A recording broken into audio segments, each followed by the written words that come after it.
ایک گھریلو زندگی کی مثال لیں. مثلاً ایک بچی کی شادی ہوتی ہے، وہ ایک نئے خاندان میں جاتی ہے. اب وہاں اس کا بہت سارے لوگوں سے وابستہ پڑتا ہے.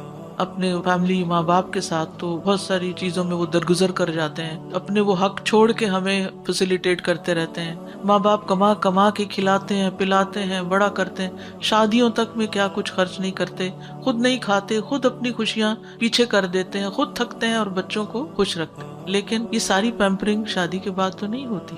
اب جب ایک لڑکی شادی ہو کے سسرال میں آتی ہے تو وہ یہی ایکسپیکٹ کر رہی ہوتی ہے کہ اب یہاں بھی مجھے شہزادی بنا کر ہی رکھا جائے. لیکن عموماً ایسا نہیں ہوتا. یہ زندگی ذمہ داریوں کی زندگی ہوتی ہے، اور جب ان ذمہ داریوں کو محسوس ہی نہ کیا جائے، ان کو ادا کرنے کی فکر ہی نہ کی جائے، تو پھر سارے نظام میں خلل آ جاتا ہے.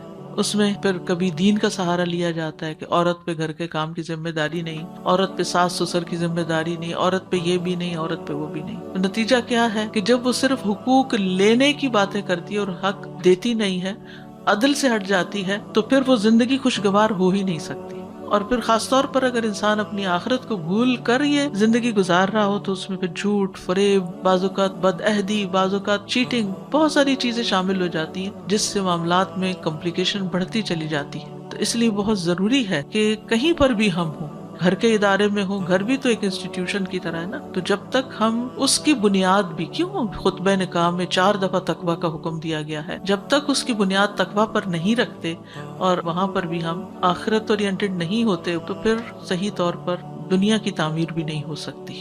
اور جب دنیا کی تعمیر صحیح نہیں کرتے ہم، یہاں فساد سے بھرا ہوا ہے گھر کو، اور جہاں کام کرتے ہیں اس جگہ کو بھی جہنم بنایا ہوا ہے، تو پھر آپ دیکھیے کہ اپنے لیے جنت کی تمنا کیسے رکھ سکتے ہیں. یعنی جب دوسروں کی زندگی ہم جہنم بناتے ہیں، دوسروں کا جینا حرام کرتے ہیں، دوسروں کو لیٹ ڈاؤن کرتے ہیں، دوسروں کو ذلیل کرتے ہیں، تو اللہ ہمیں عزت کہاں سے دے گا؟ سوچنے کی بات ہے.